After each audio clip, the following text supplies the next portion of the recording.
ಹಿರಿಯ ನಟ ನಿರ್ಮಾಪಕ ದ್ವಾರಕೀಶ್ ಇನ್ನು ನೆನಪು ಮಾತ್ರ.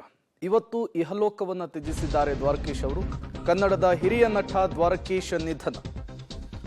ಹೃದಯಾಘಾತದಿಂದ ಎಲೆಕ್ಟ್ರಾನಿಕ್ ಸಿಟಿಯ ನಿವಾಸದಲ್ಲಿ ಕೊನೆಯುಸಿರನ್ನು ಎಳೆದಿದ್ದಾರೆ ದ್ವಾರಕೀಶ್ ಅವರು. ನಾಳೆ ಬೆಂಗಳೂರಿನಲ್ಲಿ ಅಂತ್ಯಕ್ರಿಯೆಯನ್ನು ನೆರವೇರಿಸಲಿಕ್ಕೆ ಸಕಲ ರೀತಿಯ ಸಿದ್ಧತೆಯಾಗಿದೆ. ದುಬೈನಿಂದ ಬೆಂಗಳೂರಿಗೆ ಮಗ ಬರಬೇಕಾಗಿದೆ. ಹಾಗಾಗಿ ನಾಳೆಗೆ ಅದನ್ನು ಪೋಸ್ಟ್ಪೋನ್ ಮಾಡಲಾಗಿದೆ. ಕನ್ನಡದ ಹಿರಿಯ ನಟ ದ್ವಾರಕೀಶ್ ನಿಧನ. ಈಗಾಗಲೇ ಅವರ ಆಪ್ತರು ಕೂಡ ಮಾತನಾಡ್ತಾ ಇದ್ರು, ಚಂದನವನಕ್ಕೆ ತುಂಬರಾಗದ ನಷ್ಟ ಇದು.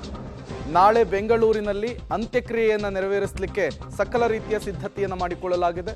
ದುಬೈನಿಂದ ಬೆಂಗಳೂರಿಗೆ ಮಗ ಬರಬೇಕಿದೆ, ಬರೋದು ನಾಳೆ ಆಗುತ್ತೆ. ಹಾಗಾಗಿ ನಾಳೆ ಅಂತಿಮ ವಿಧಿವಿಧಾನವನ್ನು ನೆರವೇರಿಸಲಿಕ್ಕೆ ಕುಟುಂಬಸ್ಥರು ನಿರ್ಧರಿಸಿದ್ದಾರೆ. ಹೃದಯಾಘಾತದಿಂದ ಎಲೆಕ್ಟ್ರಾನಿಕ್ ಸಿಟಿಯ ದ್ವಾರಕೀಶ್ ಅವರ ನಿವಾಸದಲ್ಲಿ ಇವತ್ತು ಬೆಳಗ್ಗೆ 8 ಗಂಟೆಗೆ ಅವರು ಕೊನೆ ಉಸಿರನ್ನು ಎಳೆದಿರುವಂತಹದ್ದು. ದುಬೈನಲ್ಲಿ ಮಗ ಇದ್ದಾರೆ, ಮಗನಿಗೆ ಈಗಾಗಲೇ ವಿಷಯ ತಲುಪಿದೆ, ಅಲ್ಲಿಂದ ಹೊರಟಿದ್ದಾರೆ. ಅವರು ಬರೋದು ನಾಳೆ ಆಗುತ್ತೆ. ಅಲ್ಲಿಯವರೆಗೂ ಕೂಡ ಸಾರ್ವಜನಿಕರ ದರ್ಶನಕ್ಕೆ ಮೃತದೇಹವನ್ನು ಇಡಲಾಗುತ್ತೆ. ಅಲ್ಲಿಯವರೆಗೂ ಕೂಡ ಸಾರ್ವಜನಿಕರು ದರ್ಶನವನ್ನು ಪಡೆದುಕೊಳ್ಳಬಹುದಾಗಿದೆ. ಕನ್ನಡದ ಕುಳ್ಳ ದ್ವಾರಕೀಶ್ ಇನ್ನು ನೆನಪು ಮಾತ್ರ. ವಿಷ್ಣುವರ್ಧನ್ ಜೊತೆಗೆ ಉತ್ತಮ ಒಡನಾಟವನ್ನು ಕೂಡ ಹೊಂದಿದ್ರು. ಇದೇ ವಿಚಾರಕ್ಕೆ ಸಂಬಂಧಪಟ್ಟಂತೆ ಮಾತನಾಡಲಿಕ್ಕೆ ಹಿರಿಯ ನಟರಾದಂತಹ ಜಗ್ಗೇಶ್ ದೂರವಾಣಿ ಸಂಪರ್ಕಕ್ಕೆ ಸಿಕ್ಕಿದ್ದಾರೆ. ಸರ್ ನಮಸ್ತೆ. ಒಂದು ನಿಮಿಷ ಸರ್ ಕೊಡ್ತೀನಿ. ಸರ್ ನಮಸ್ತೆ, ಧ್ವನಿ ಕೇಳಿಸ್ತಾ ಇದೆಯಾ? ಕೇಳಿಸ್ತಾರೆ ಸರ್. ಹಿರಿಯ ನಟ ನಿರ್ಮಾಪಕ ದ್ವಾರಕೀಶ್ ನಿಧನರಾಗಿದ್ದಾರೆ. ಕನ್ನಡ ಚಿತ್ರರಂಗಕ್ಕೆ ತುಂಬಲಾರದ ನಷ್ಟ ಸರ್, ಏನ್ ಹೇಳ್ತೀರಿ ಅಂತ?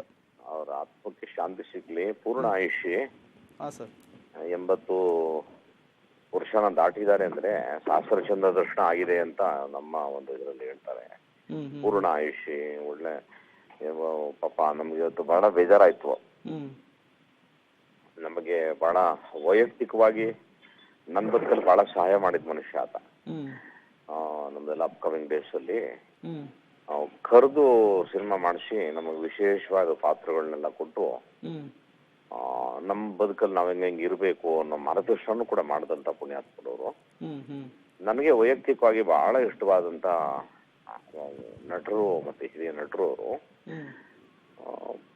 ಇವತ್ತು ಅವ್ರು ಮಾಡಿದಂತ ಕೆಲಸಗಳು ಡೋಂಟ್ ಥಿಂಕ್ ಅದನ್ನ ಯಾರು ಅಳಿಸಕ್ ಆಗೋದಿಲ್ಲ. ಒಂದು ಸಂಸ್ಥೆನಲ್ಲಿ ಒಂದು 45 ಸಿನಿಮಾ ಮಾಡೋದ್ರೆ ಇಟ್ಸ್ ನಾಟ್ ಎ ಜೋಕ್.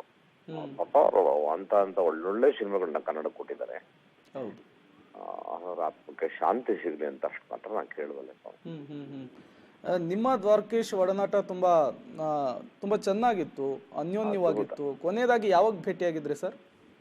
ನಾನು ಅವ್ರನ್ನ ಭೇಟಿ ಆಗಿದ್ದು ನಮ್ಮ ಶಿವರಾಮಣ್ಣ ಅವ್ರ ಕಾಲವಾದಂತ ಸಮಯದಲ್ಲಿ ಬಂದಿದ್ರು ಪಾಪ ಅವರು. ಸೊ ಅವಾಗ ಆರೋಗ್ಯವಾಗಿದ್ರು.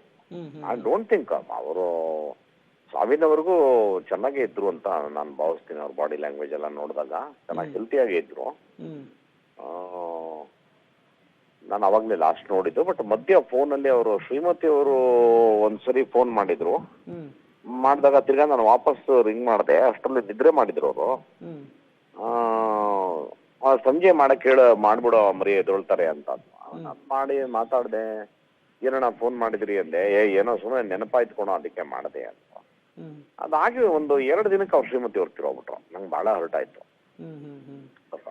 ಅದು ನಾನು ಅವಾಗ ತಿರ್ಗಾ ಸಾಂತ್ವನ ಹೇಳಕ್ಕೆ ಮಾಡಿದೆ. ಪಾಪ ಅವರು ಮನಸ್ಸಿರ್ಲಿಲ್ಲ ಮಾತಾಡಕ್ಕೆ, ಬಹಳ ದುಃಖದಲ್ಲಿದ್ರು.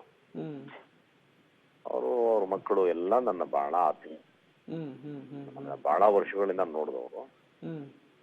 ನಾನು ಅವ್ರ ನಟಿನ ಎದುರುಗಡೆ ನಿಂತು ನೋಡಿ ಸಂತೋಷ ಪಟ್ಟವನು.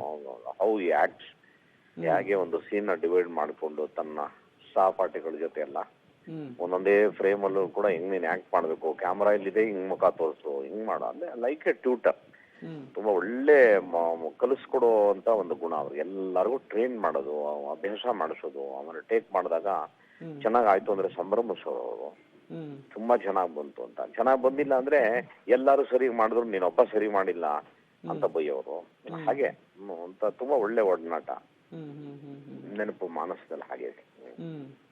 ಸರ್, ಸಿಕ್ಕಾಗ ಯಾವ ವಿಚಾರಗಳ ಬಗ್ಗೆ ಜಾಸ್ತಿ ಮಾತಾಡ್ತಾ ಇದ್ರೆ, ಸಿನಿಮಾನ ಅಥವಾ ಸಿನಿಮಾ? ಅವರು ಸಿನಿಮಾ ಬಿಟ್ಟರೆ ಯಾವ್ದು ಮಾತಾಡ್ತಿಲ್ಲ.